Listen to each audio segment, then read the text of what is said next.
but I mean, not that Lincoln Riley's from California, and that's another thing. I don't think OU needs to be hiring anybody that's originally from the Lone Star State. I don't know. I've always, and Ooh, just to be the Seth, head of you're like a taking us team. into the next topic. I know. Okay, Come so on, let's man. let's let Y'all love Texas I players. want to you want to start. if I you want want to start. to Hey, segue into it. Everybody, calm down in here right now. All right, all right, calm down in here. Steven, I know where you're going with this. Head coaches, let me go ahead and write down my list. Come on. Hold on. Thank you, I'm sir. prepared You're this. just I making was my waiting job for so this easy. right Go here. ahead, Chris. Excuse me. Lord Chris. Top four right now. Top four. Not 5, 4. Okay, top 4. Brett Venables, Yeah, I like that one. Lane Kiffin, He ain't coming. Cliff Kingsbury. No. No. Hey, hold on. Last one. This is his list. Mario Cristobal. I can see So, that. okay, so we have Venables Yes. is your top choice, right? Okay. Actually, go 5. Dave Aranda. He ain't leaving. Where do you have? Well, you name. Okay, I'll do it in number order. one. I'll redo it in order. Okay. My top 5 would be Brett Venables, Dave Aranda, if he was able to get Joe Brady, Lane Kiffin, Mario Cristobal, and then Cliff Kingsbury. You want Coach Bro? Huh? You want Coach Bro? Come on, Chris. Come Coach on. Bro ain't leaving. Hey, Look, I need an offensive mind. No, I need okay. an offensive mind. If Chris, let he me tell can you- get Johnny Manziel and a Heisman, he No. can damn sure get Caleb a Heisman. Hell, Let he me- may be able to get Spencer the Heisman that he deserves. Hey, Don't listen play here. with me. Coach Bro Spirit ain't money leaving the don't league. make money, Nick. Remember that. Hey, listen, Chris. There's no way in hell I'm sorry, not Lane Kiffin. There's no way in hell that Kingsbury is going to leave the NFL right now. His team is a top 3 team in the NFC, a top 4 team. They're going to the playoffs, right? You don't have a guy who took a team that was he has horrible. an elite quarterback. He has an elite quarterback, which is everything. You don't take a guy who took an Arizona Cardinals team that had the first pick of the draft because they were the worst team in the league. And 3 years later, he has these guys that are going to be in the playoffs this year and going to do some damage. He's not leaving the league. He don't want to. Let's be honest. Nobody, once you get to that level and you're dealing with grown men every day, and I don't got to make sure you're going to class. I don't want to call and have to recruit you every day. I don't have to do none of that stuff. I just got to make sure that you in practice. If you're not in practice, you're getting fined $25,000. Next man up, right? He ain't leaving. But I do like the Venables.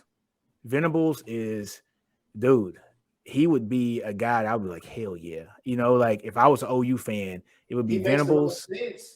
Huh? Can I interrupt, please? Yeah, Steven. Yeah. I have 2 questions and this one is for the first question is for Chris and Seth because I don't remember. What was the context in which Brett Venables left OU the first time? Well, the defense. So this was probably like 2010 or 11, I believe, because I think Mike Stoops showed up at 2012, but showed back up. So, honestly, if you look at the numbers and everything, and like total defense ranks and everything, some of those last years, they weren't too high. I don't even know if they were top 25. It maybe even not, top 50 in some of those. I think 2009 was like an outlier compared to a lot of those last few years for Venables. So there was part of that, and so there was pressure on Stoops to make some changes because they were they went to the national championship in 08, and then 09 was a bad year. 10 they got they got a Big 12 title again, but they weren't world beaters or anything. And then 2011 they went to like the Insight Bowl or something. So it was another down year. Oh, we got and I think No, that was they beat Iowa that year actually. Oh, they beat Iowa. But it was just like whatever, like nobody cared. So what I think there was just pressure maybe to make some changes, make a move, and that was kind of the more obvious move because at that point the offense was, putting up 50, 40, 50 points a game. So it was like, oh, well, OU's offense is the problem. And so, but it wasn't an outright firing or anything. I think they Well, it was probably More like they kind of in parted worked the some ways. things grand. out. I think in the grand scheme, that's the key word. It was more of a scheme thing. Everybody complained about his scheme being way too complicated for the Yeah, players to yeah, learn at that time here at OU. So everybody thought, okay, we'll bring back the cure to all of that, which was Mike Stoops, who got fired from Arizona. So you bring him back, everybody's excited about that. Goes back to what Seth was saying, let's make the change. It's hey, do it. It's what everybody wants. It's the smartest thing to do at the time. And it's like we went from having a complicated scheme that worked to dumbing it down to the point where now you see our defense has been anemic for like X amount of many years, and now we're just not. I wouldn't even say we have a pulse. We have a strong pulse. We don't have a true heartbeat right now, but we have a strong pulse right at currently. So it was more of a thing. I know for me personally, it was more of just a scheme thing because the scheme seemed to be too complicated. But hell, you see Clemson. It took a few years, but once they got those players and they got people to buy in, I mean, hell, it's worked, right? And I'm Championships. sure Brent Venables has also evolved as a coach and learned more Yeah. football over the last 10 years as Oh, well, yeah. right? Like Yeah. that's why he's so well respected in the business today. Which leads me to my second question. Why isn't he a head coach? He doesn't want to be a head coach. So then why He's would he on be your record head for coach? saying, huh?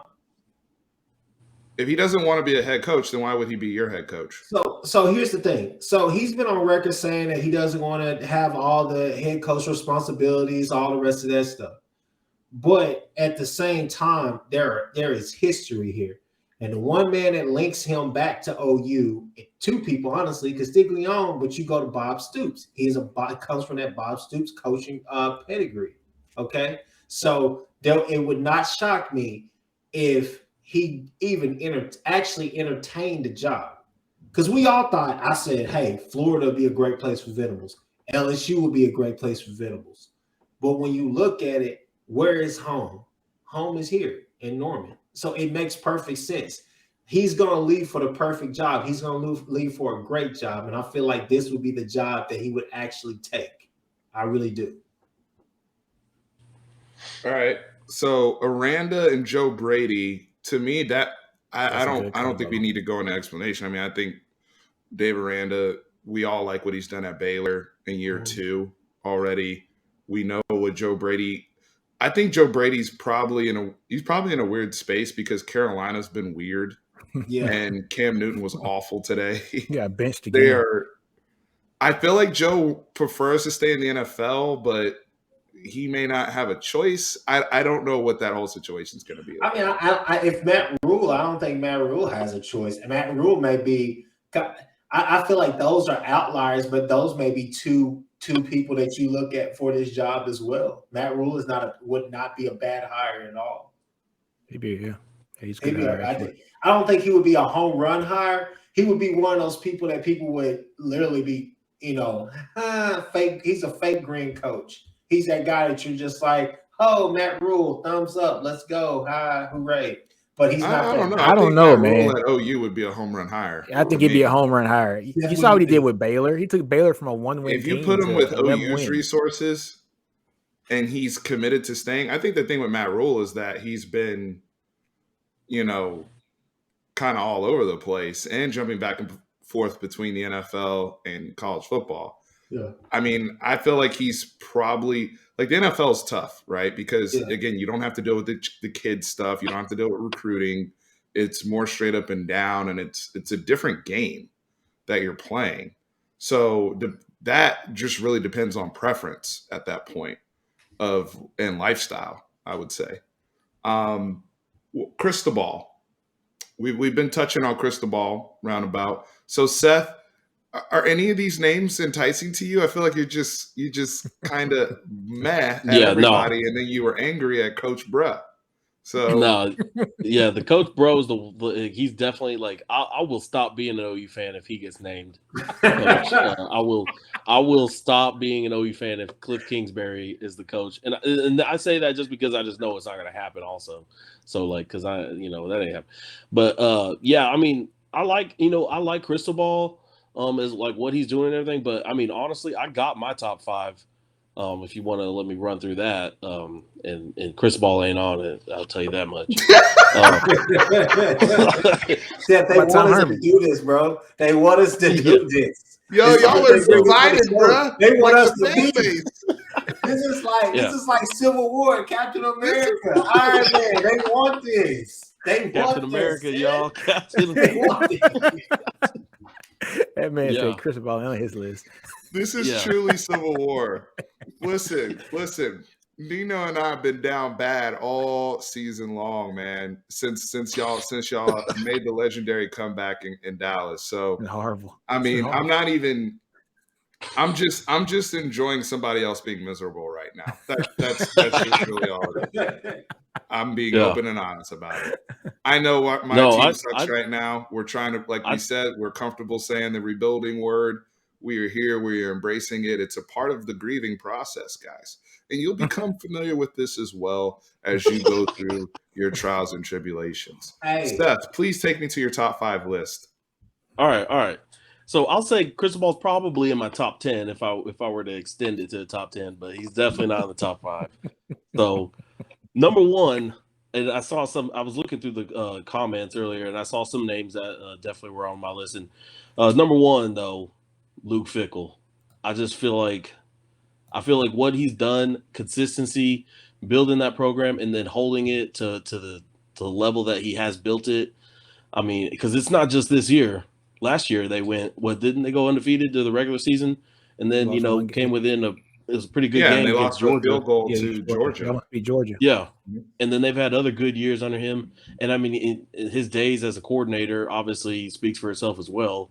I mean, the guy just has a really proven track record, and that's honestly something I'm looking for a replacement. So he's at the top of the list.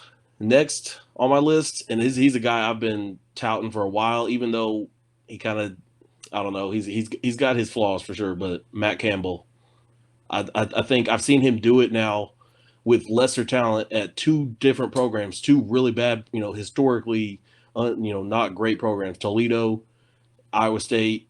But whatever he's teaching these kids, whatever he's whatever message he's pushing, he gets the most out of his guys. I mean, Brees Hall said it best last year, like whatever the quote was about 5-star culture and talent, whatever that 5-star players, blah, blah, blah. Exactly. Time out, sir. So time out, Seth. Yeah. So are you comfortable hiring a head coach that is open and honest about the Big 12 championship not being a part of his goals, and that he's comfortable with as long as I get the team is the best version of the team, then those are our goals, not the goals that you guys set, like championship. It's because he said I'm okay with.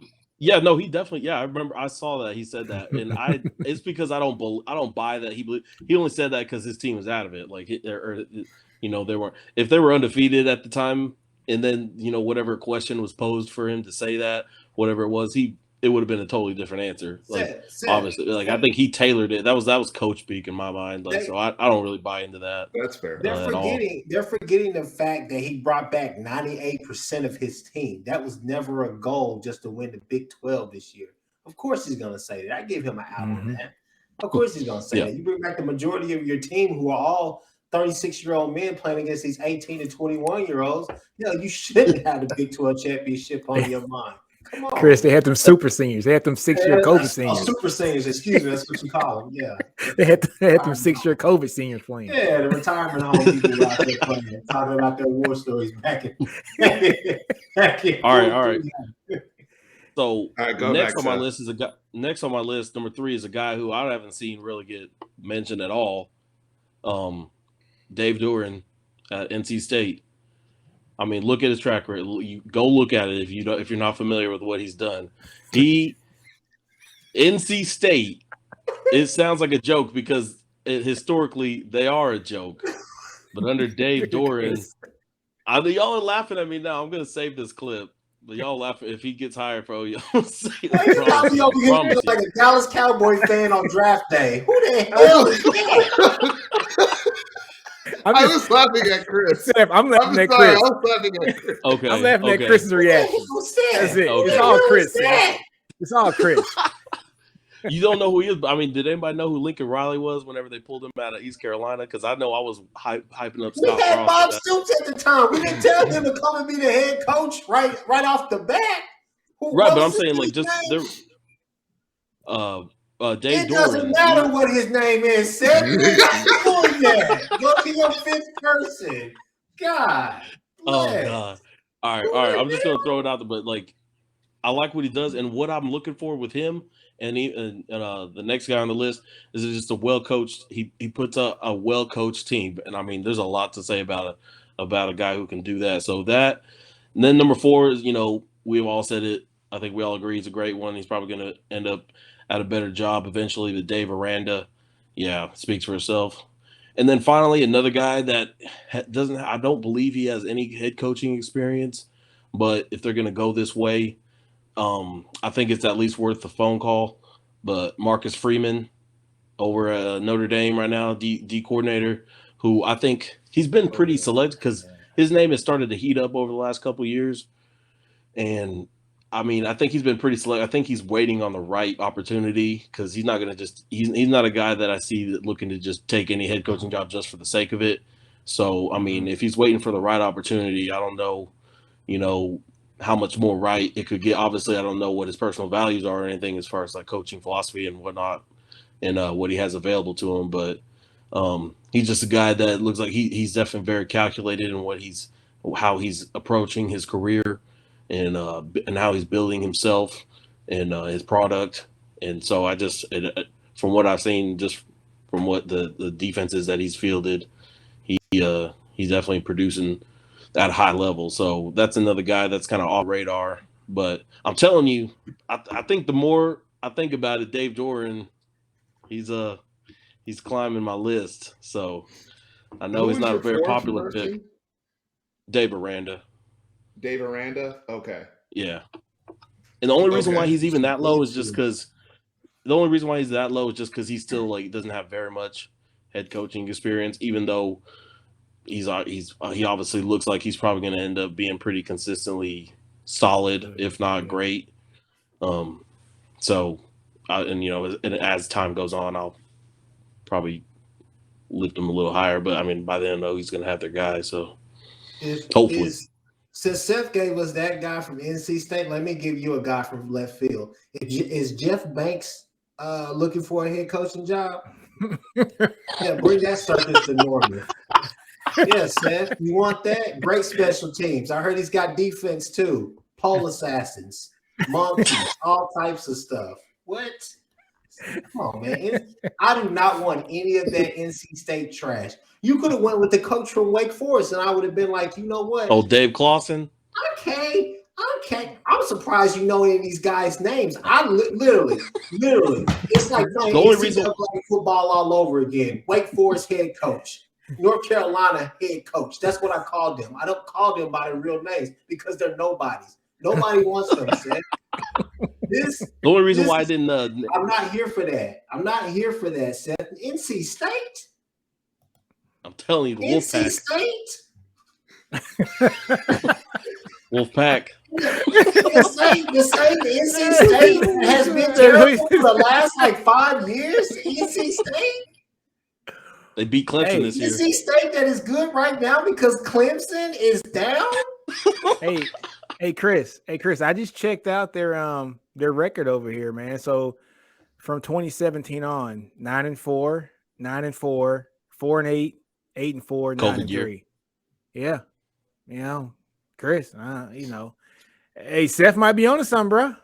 I know it's just NC State, and it is a weak conference. Look, Seth. You know this because I had to Google it too. Boomer Sooner right now. There is only one, and there's a standard here, and we always live up to that standard. And I'm trying to tell you that just doesn't cut it for me. Marcus Freeman, though, that's a name I could get behind. I really do. Okay, I want Chris, I want to elaborate on Marcus Freeman real quick because that one, I like Marcus too, and I love what he did at Cincinnati. Obviously, it's carried over to Notre Dame. Are you comfortable? I mean, you did it before with Lincoln, where somebody didn't have the previous experience and was able to kind of grow into the job.